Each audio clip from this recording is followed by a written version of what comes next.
आज़ादी की शाम नहीं होने देंगे, शहीदों की कुर्बानी बदनाम नहीं होने देंगे।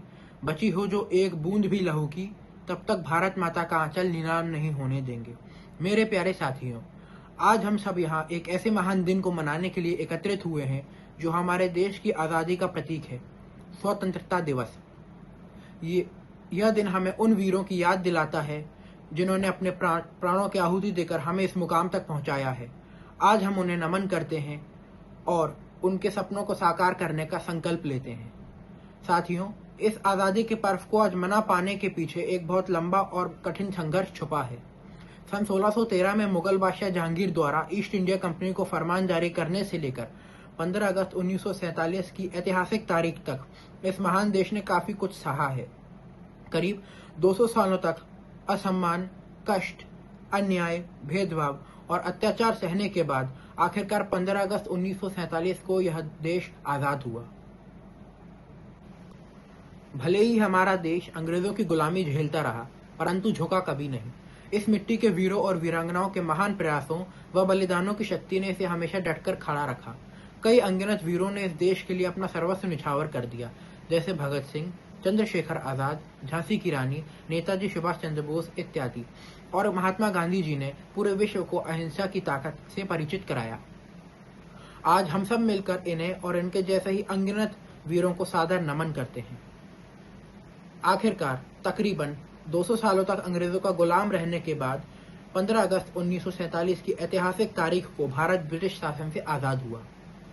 उसी मध्य रात्रि को पंडित जवाहरलाल नेहरू ने संसद भवन से भारत की आजादी की घोषणा की और अपना प्रसिद्ध भाषण अ ट्रैश विद डेस्टिनी दिया, जिसकी प्रसिद्ध पंक्तियां कुछ इस प्रकार हैं। At the stroke of the midnight hour, when the world sleeps, India will awake to life and freedom.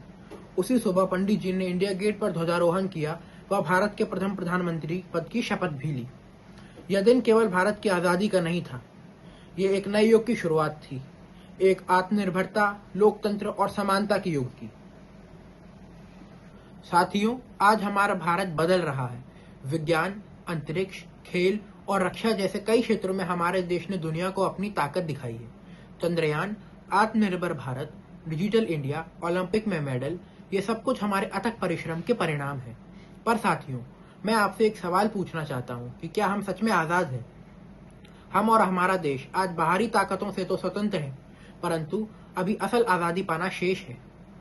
यद्यपि हमने कई क्षेत्रों में विश्व को अपने शक्ति से परिचित कराया है, परंतु अभी भी बहुत कुछ पाना शेष है।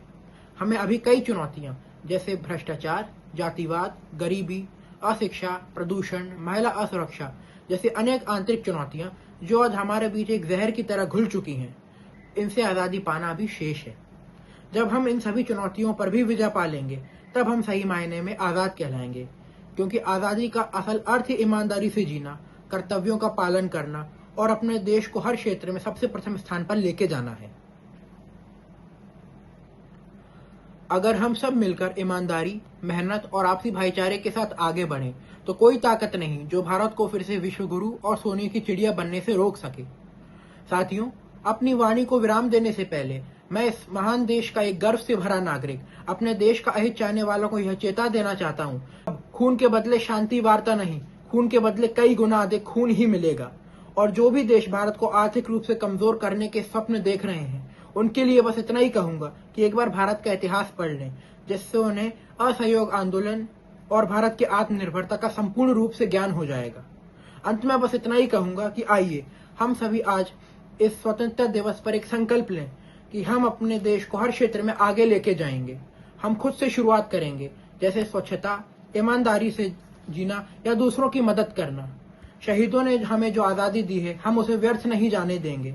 अपने कर्मों से, अपने विचारों से और अपने व्यवहार से हम साबित करेंगे कि हम सच्चे भारतीय हैं। जय हिंद, जय भारत।